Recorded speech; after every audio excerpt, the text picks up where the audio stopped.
وأن هذا صراطي مستقيما فاتبعوه ولا تتبعوا السبل فتفرق بكم عن سبيله ذلكم وصاكم به لعلكم تتقون. فهذا أمر كبير، إنما جعل الاستئذان من أجل البصر، فينبغي على الإنسان أن يغض بصره وأن يراعي قلبه. وقد ذكر العلامة ابن القيم رحمه الله في الداء والدواء أن مؤذنا ظل يؤذن في مسجد 40 سنة، ثم إنه رقي سطح المسجد أو منارته فتطلع فرأى فتاة نصرانية فأعجبته ووقعت ملاحتها في قلبه فعشقها، فما زال يراودها حتى راودته عن دينه، فتخلى عن دينه ودخل في دين الكفر. ثم إنه أراد أن يصل إليها بعد، فرقي السور فوقع على أم رأسه، فلا الفاحشة أصاب ولا على الدين أبقى، وأذهب الدين والدنيا بسبب نظرة فاجرة. فالنظرة سهم من سهام إبليس، فعلى الإنسان أن يحفظ بصره وألا يتطلع إلى العورات ولا إلى المحرمات. وقد ابتلي المسلمون في هذا العصر بأمور عظيمة وفتن جليلة لم تكن قط في تاريخ الإسلام المجيد، حتى إن بعض الثقات قد حدث وهو يعمل معلما في إحدى المدارس الابتدائية أنه كان يوما بين تلامذته فجاءه أحدهم يشكو إليه زميلا له، قال إن فلانا قد هاتفني بالأمس وقال يا فلان أسرع فأدر مفتاح التلفاز على قناة كذا سترى امرأة بلا سروال، يعني عارية. فلما سمع زميله ذلك ألقى التهمة عليه، وأخذ هذا يلقي التهمة على هذا وهم جميعا دون البلوغ.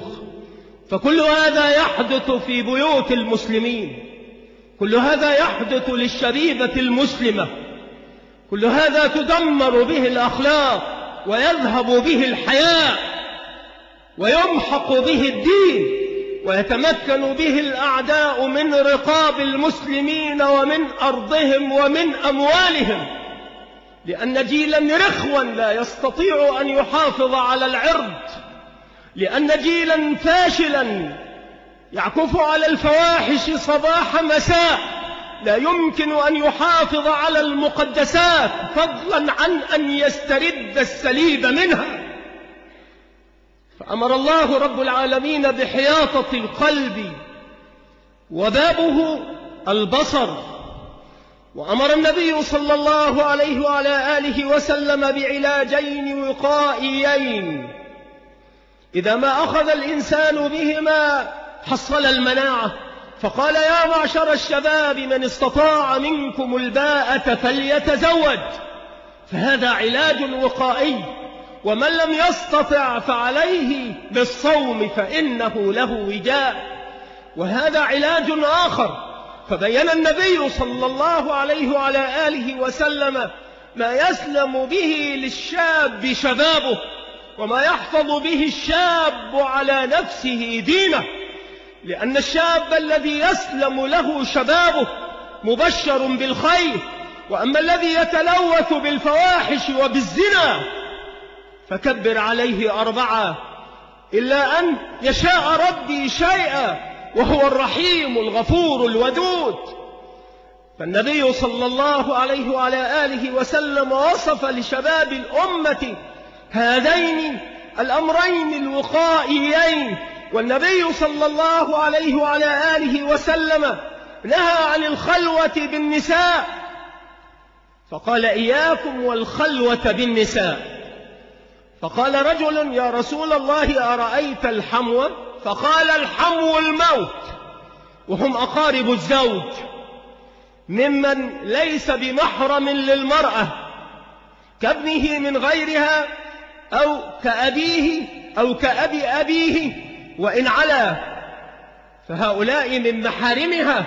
ولكن إن لم يكونوا كذلك فهم الموت الناقع، لا نقول هم السم الناقع، وإنما هم الموت الناقع. فينبغي على الإنسان أن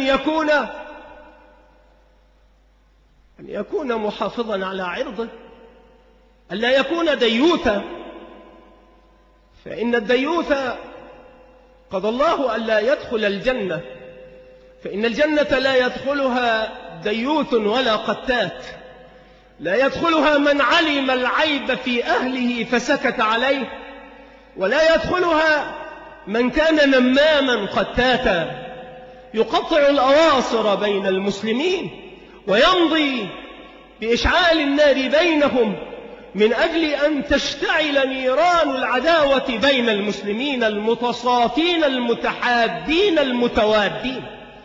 فهذان كما قال النبي صلى الله عليه وعلى آله وسلم لا يدخلان الجنة.